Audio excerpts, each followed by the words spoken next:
नमस्कार दोस्तों, मैं हूं परविंदर सैनी। दोस्तों, इन दिनों कांग्रेस पार्टी के एक नेता हैं जो लगातार सद्भावना यात्रा निकाल रहे हैं। हम बात कर रहे हैं चौधरी वीरेंद्र सिंह के बेटे विजेंद्र सिंह की। उनकी यह यात्रा आजकल हरियाणा में चर्चा का विषय बनी हुई है, क्योंकि एक तरफ कांग्रेस पार्टी के वे नेता हैं जो इस यात्रा को अपना भरपूर समर्थन दे रहे हैं, लेकिन दूसरी तरफ एक वे नेता हैं जो इस यात्रा के खिलाफ हैं। उनका यह कहना है कि यह यात्रा कांग्रेस पार्टी की यात्रा नहीं है। या यूं कहें कि भूपेंद्र सिंह हुड्डा हो या उनका गुट जो है वो पूरी तरीके से इस यात्रा के खिलाफ है। और इसी विषय पर चर्चा करने के लिए हमारे साथ राजनीतिक मामलों के जानकार वीरेंद्र राठी हमारे साथ मौजूद है। राठी साहब, आपका कार्यक्रम में स्वागत है। आपका बहुत बहुत धन्यवाद और सभी दर्शकों को मेरी तरफ से नमस्कार। राठी साहब, 5 तारीख से लगातार सद्भावना यात्रा कांग्रेस पार्टी की तरफ से चल रही है। क्या ये यात्रा कांग्रेस पार्टी की यात्रा है या फिर ये यात्रा विजेंद्र सिंह की यात्रा है? कांग्रेस पार्टी का इसे कोई लेना देना नहीं है। देखिए, विजेंद्र सिंह जी के बार बार बयान आते रहे हैं कि मैंने इस यात्रा के बारे में पार्टी के राष्ट्रीय अध्यक्ष मल्लिकार्जुन खड़गे जी से भी बात की और लोकसभा में विपक्ष के नेता राहुल गांधी जी से भी बात की और दोनों की सहमति मिलने के पश्चात मैं ये यात्रा निकाल रहा हूं। तो कहीं न कहीं आप इसको पार्टी की यात्रा ही मान करके चलो। घोषित नहीं है, घोषित ही सही, लेकिन वो निकाल किसके लिए रहे हैं? आखिर में पार्टी के लिए। आज तो ना कोई चुनाव है, ना लोकसभा का चुनाव है, ना विधानसभा का चुनाव है, तो ब्रजेंद्र सिंह जी को क्या पड़ी सड़क पर आने की? अगर यात्रा ये कहते हैं कि ब्रजेंद्र सिंह की निजी यात्रा है, तो या तो सीएलपी लीडर यात्रा निकाले, भूपेंद्र सिंह हुड्डा जी नेतृत्व करें, या कांग्रेस के प्रदेश अध्यक्ष जी करें, राव नरेंद्र जी। ये प्रदेश अध्यक्ष के चयन से और सीएलपी लीडर के चयन से पहले की तय की हुई उनकी यात्रा है। आज वो निकल रहे हैं तो किसको मजबूती मिलेगी? कांग्रेस पार्टी को मजबूती मिलेगी। कांग्रेस के कार्यकर्ता उनके साथ चल रहे हैं। और रही नेताओं की बात, कुछ नेता उनके पक्ष में बयानबाजी कर रहे हैं, कुछ उनके विरोध में बयानबाजी कर रहे हैं। बीके हरिप्रसाद जी ने तो कहा कि ये कांग्रेस की यात्रा नहीं है, लेकिन कोई इसमें जाना चाहेगा तो उसके हमें कोई इतराज भी नहीं है, आपत्ति नहीं है। लेकिन प्रदेशाध्यक्ष ने स्पष्ट रूप से कहा है कि इस यात्रा से कांग्रेस पार्टी को मजबूती मिलेगी। तो ये सीधा सा संकेत है कि कहीं न कहीं प्रदेश अध्यक्ष के बाद ऊपर से मैसेज है। और जिस दिन प्रदेश अध्यक्ष इस यात्रा के अंदर कहीं शामिल हो जाएंगे तो उस दिन समझो पूरी कांग्रेस की यात्रा भी मानी जाएगी। और जो नेता आज विरोध कर रहे हैं कि निजी यात्रा है, उसमें प्रमुख रूप से 2-3 आदमी है। एक तो प्रमुख रूप से जयप्रकाश, जो हिसार से सांसद है कांग्रेस के, वो कह रहे हैं कि इनकी निजी यात्रा है, कि इसका निकालते रहेंगे, हमें क्या लेना देना है। लेकिन जिस दिन प्रदेश अध्यक्ष इसके अंदर आ गए और जिस दिन इस यात्रा को कामयाबी मिलनी आरंभ हो गई, ऊपर से जो संदेश राहुल जी का या खड़गे जी का आ गया, तो कांग्रेस के हर हल्के के अंदर जो कांग्रेस का नेता है वो इस यात्रा के अंदर शामिल होंगे और होना चाहिए। डॉक्टर साहब, क्या ये मान सकते हैं कि हम जो कांग्रेस पार्टी में जो 2 फाड़ हैं, जो शुरू से लेकर अब तक हम 2 फाड़ देखते आ रहे हैं, क्या इस यात्रा को लेकर भी ये वही 2 फाड़ हैं कि जो एक गुट हमेशा से हुड्डा के पक्ष में रहा है, एक जो खिलाफ रहा है, तो जो खिलाफ गुट है वही यात्रा निकाल रहा है, इसीलिए हुड्डा इस यात्रा के खिलाफ है? देखिए, यात्रा कोई भी निकाल रहा है, वो किसके लिए निकाल रहा है? वो पार्टी के हित के लिए निकाल रहा है, पार्टी को मजबूत करने के लिए निकाल रहा है। तो हर पार्टी कार्यकर्ता ने और नेता ने उसका साथ देना चाहिए। कांग्रेस पिछड़ क्यों रही है? कांग्रेस के पिछड़ने के यही तो प्रमुख कारण है। जो 15 साल के लिए कांग्रेस हरियाणा से सत्ता से बाहर हो गई, इसी गुटबाजी के कारण। तो अभी जिस दिन कार्यपदभार ग्रहण किया राव नरेंद्र जी ने, उस दिन वीरेंद्र सिंह डुमर खां ने भी वहां बात बोली। शमशेर सिंह सुरजेवाला के बेटे रणदीप सुरजेवाला ने भी वो बात वहां पे बोली कि एक नेता अगर एक कार्यकर्ता दूसरे नेता के पास जाके फोटो खिंचवाता है तो लोग वायरल कर देते हैं, ये फला के पास था, इसकी मत सुनना। वो मेरे पास आता है तो दूसरे के पास फोटो भेज देते हैं। आखिर में ये एकजुटता आएगी कब? और कांग्रेस की क्या अब भी आंखें नहीं खोली हैं क्या कि जब तक कांग्रेस एकजुट नहीं होगी सत्ता के गलियारों में नहीं जा सकती, चाहे 10-15 साल और भी लग जाओ। इस चीज को, छोटे मोटे मनमुटाव को कांग्रेस ने बनाना पड़ेगा। अब जलाध्यक्षों की नियुक्ति पीछे हुई थी, आपने हाल देखा रोहतक का, जिस प्रकार से बत्रा साहब जलाध्यक्ष को कुर्सी ना मिली थी, वो बाहर चले गए तो उसको मनाने के लिए 15-20 मिनट तक मान मलोल करते रहे, बाद में उनको अपने साथ बैठाया गया। यही हाल करनाल के अंदर हुआ। जब हुड्डा साहब वहां पे गए थे तो ग्रामीण और शहरी 2 जलाध्यक्ष थे, एक को तो किसी की गोदी के अंदर बैठना पड़ा, दूसरे को कुर्सी तक नहीं मिली।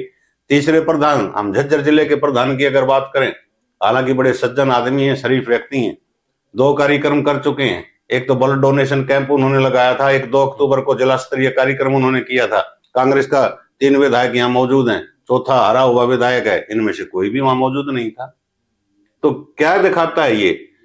प्रदेश जिलाध्यक्ष बनाया तो कांग्रेस पार्टी ने बनाया है, ऊपर से इनके आदेश पारित हुए, सर्वे के आधार पर बनाया है या किसी गुट से? आज भी गुटबाजी से जोड़ करके देखते हैं। यहां से कम गुटबाजी नहीं है।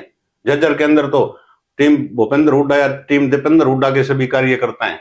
सारे तीनों जो एमएलए चुनाव जीत करके आए हैं वो भूपेंद्र सिंह हुड्डा के अपने आप को लॉयल कहते हैं, लेकिन जिलाध्यक्ष जब कोई कार्यक्रम करता है तो उसको महत्व नहीं दिया जा रहा है।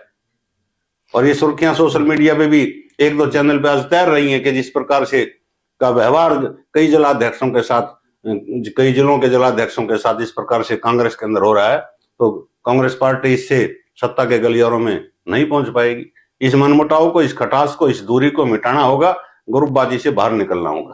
डॉक्टर साहब, मैंने एक कांग्रेस पार्टी के एक जो विधायक है उनका मैंने बयान सुना था। उन्होंने कहा था कि जिस समय हरियाणा के अंदर आरक्षण कांड हुआ था तो उस समय जो है आपसी भाईचारा बिगड़ा था और ऐसे में हमारा भाईचारा फिर से कायम है, तो ऐसे में सद्भावना यात्रा की कोई जरूरत नहीं है। तो क्या जो कांग्रेस पार्टी के अंदर जो भाईचारा बिगड़ा हुआ कि क्या यह यात्रा उस भाईचारे को ठीक करेगी?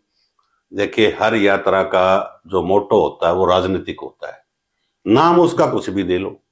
राहुल गांधी जी ने यात्रा छेड़ी थी भारत जोड़ो यात्रा, तो भारत तो कोई बिखरा हुआ थोड़ा था, भारत को तो जोड़ गए थे सरदार पटेल जी।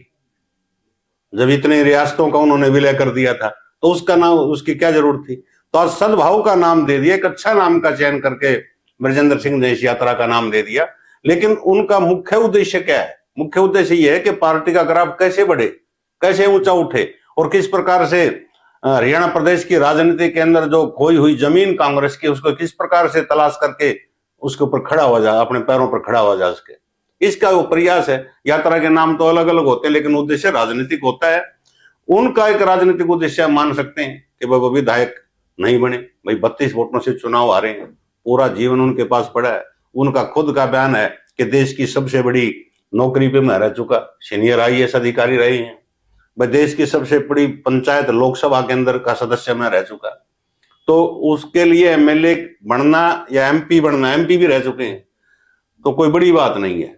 लेकिन पूरे हरियाणा के अंदर वो इस यात्रा को ले जाना चाहते हैं, इस नाम से, सद्भाव के नाम से, और भाईचारा भी इससे बढ़ता है, समाज भी जुड़ता है, तो उसमें गलत क्या है? डॉक्टर साहब, क्या दिक्कत ये नहीं है कि अगर ब्रजेंद्र सिंह यात्रा कर रहे हैं, अगर उसमें पूरे कांग्रेस पार्टी के नेता शामिल होंगे तो एक मैसेज जाएगा कि ऊपर कि ब्रजेंद्र सिंह जो हरियाणा में सर्वमान्य नेता है, वो क्या इसी वजह से जो दूसरे नेता हैं वो इसका विरोध कर रहे हैं?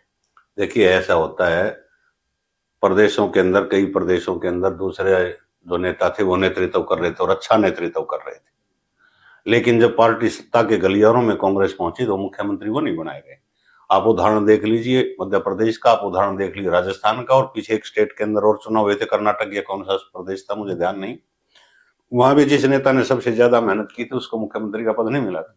ये तो बाद की बातें हैं कि बड़ा पद किसको मिलेगा, सम्मान का पद किसको मिलेगा, लेकिन जो आदमी मेहनत करेगा उसको उसका फल भी मिलना चाहिए, निश्चित रूप से मिलना चाहिए।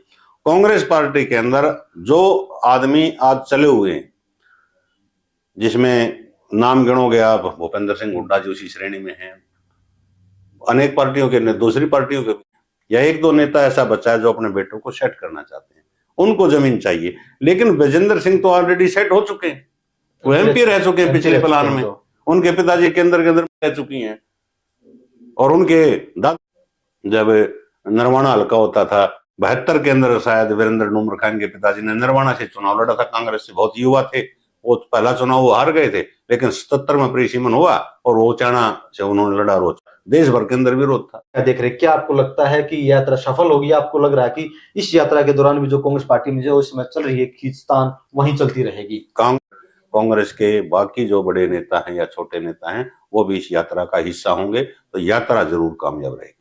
तो चलिए दोस्तों, देखने वाली बड़ी बात होगी कि जो कांग्रेस पार्टी की तरफ से सद्भावना यात्रा निकाली जा रही है, या यूं कहें कि ब्रजेंद्र सिंह की तरफ से जो यात्रा निकाली जा रही है वो यात्रा कामयाब होती है या नहीं होती है, या फिर जो बड़े नेताओं के जो बयान सामने आ रहे हैं, कोई समर्थन दे रहा तो कोई उसके खिलाफ खड़ा है, आखिरकार क्या वे सभी नेता इस यात्रा के समर्थन में आएंगे या नहीं आएंगे, ये तो आने वाला अब वक्त ही बताएगा। इस विषय पर चर्चा करने के लिए डॉक्टर साहब आपका बहुत बहुत धन्यवाद। शुक्रिया।